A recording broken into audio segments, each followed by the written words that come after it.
Ju njohi me shtypin e ditës, e mërkur 28 maj, nisi me gazetën Panorama, e cila në faqen e parë shkruan: reforma elektorale, koha është tani, Bashkimi Evropian kërkon ndryshime në kodin zgjedhor. Brukseli apelon qeverinë dhe parlamentin që të miratojë një reformë gjithëpërfshirëse elektorale, duke përfshirë edhe rekomandimet e OSBE-Odirit. Ambasadori BE-s në Tiranë Gonzato bëri thirrje partive politike që të hartojnë një ligj elektoral ku të integrohen rekomandimet e OSBE-Odirit. Urime popullit shqiptar, mesazhi ambasadës amerikane për zgjedhjet e 11 majit, do të vazhdojmë partneritetin e ngushtë. Lamtomir Ertan Lame, porosia e qulla miqve, Aurontare tregon bisedën e fundit me të plot të shkrimë gjeni në faqen 12 dhe 13 në brendësi të gazetës Panorama. Vazhdoj me të përndjekurit, kësti i 4, pagesat për emrat që duhet të plotësojnë dosjen, lista. Visargjiti fiton çmimin ndërkombëtar letrar Nai Naman 2025.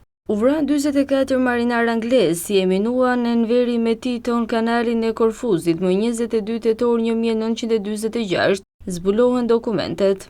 Nga Bajram Begaj do të lexoni Ballkani Perëndimor, hapi radhë strategjik për Europën. Opinion nga Adri Nurellari, 11 iluzione nga zgjedhjet e 11 të 11 majit. Nga Eduard Caka, ç'është ulqeni për ne, këto dhe të tjera i gjeni në brendësi të gazetës.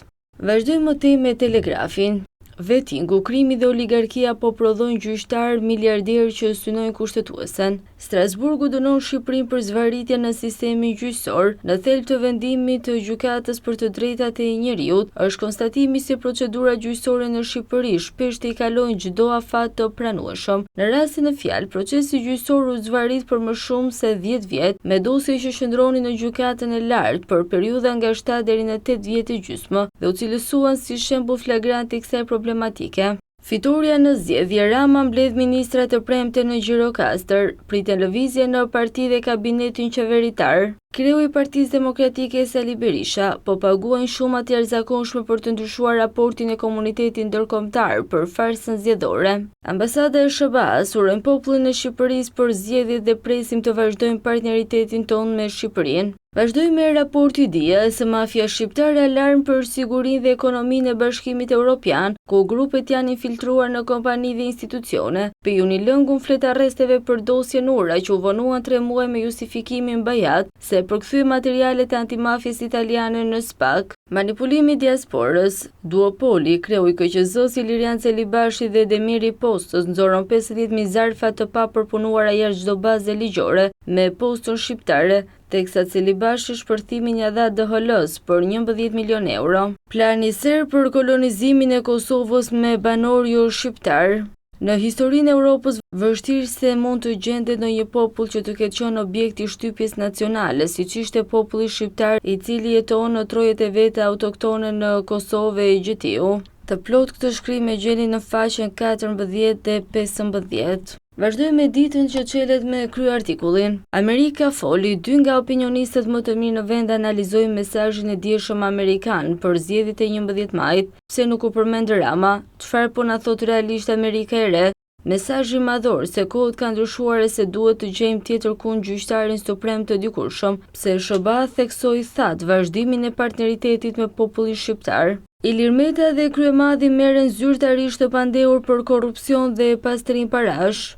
SPAK e akuzon Metën për ndikime korruptive dhe përfitime financiare në çështjen Çezdia, në një marrëveshje interkonjekcioni si dhe një marrëdhënie dyshuar korruptive, si dhe për një marrëdhënie të dyshuar korruptive për ndryshimin e një ligji në favor të një biznesmeni. Dritan Gjika, raporti me emra dhe përgjime shkakton një tërmet politik në Ekuador. Ballkani si hap strategjik për Europën. Po ashtu në brendësi do të lexoni. Banorët e Kaninës protestojnë ndaj Gjenër 2 në kalim i standardeve, skalon as ambulanca. Sa nuk votuan brenda dhe jashtë vendit, shifra dhe statistika. Historia e 50 vjeçare që braktisë SBA-n për Shqipërinë, dua të martohem këtu. Këto e të tjera i gjeni në brendësi. Si gjithmonë në fund Panorama Sport.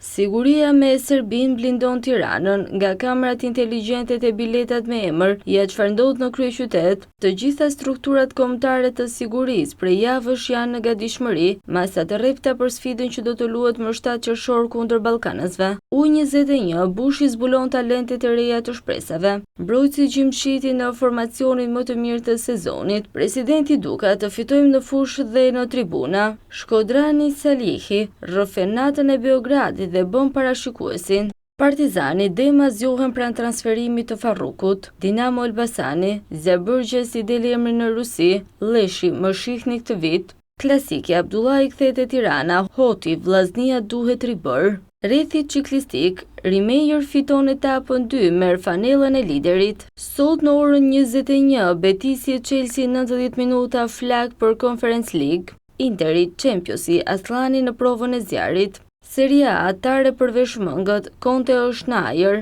Spanjë i urtë por Xabi dje dhe të ulëras.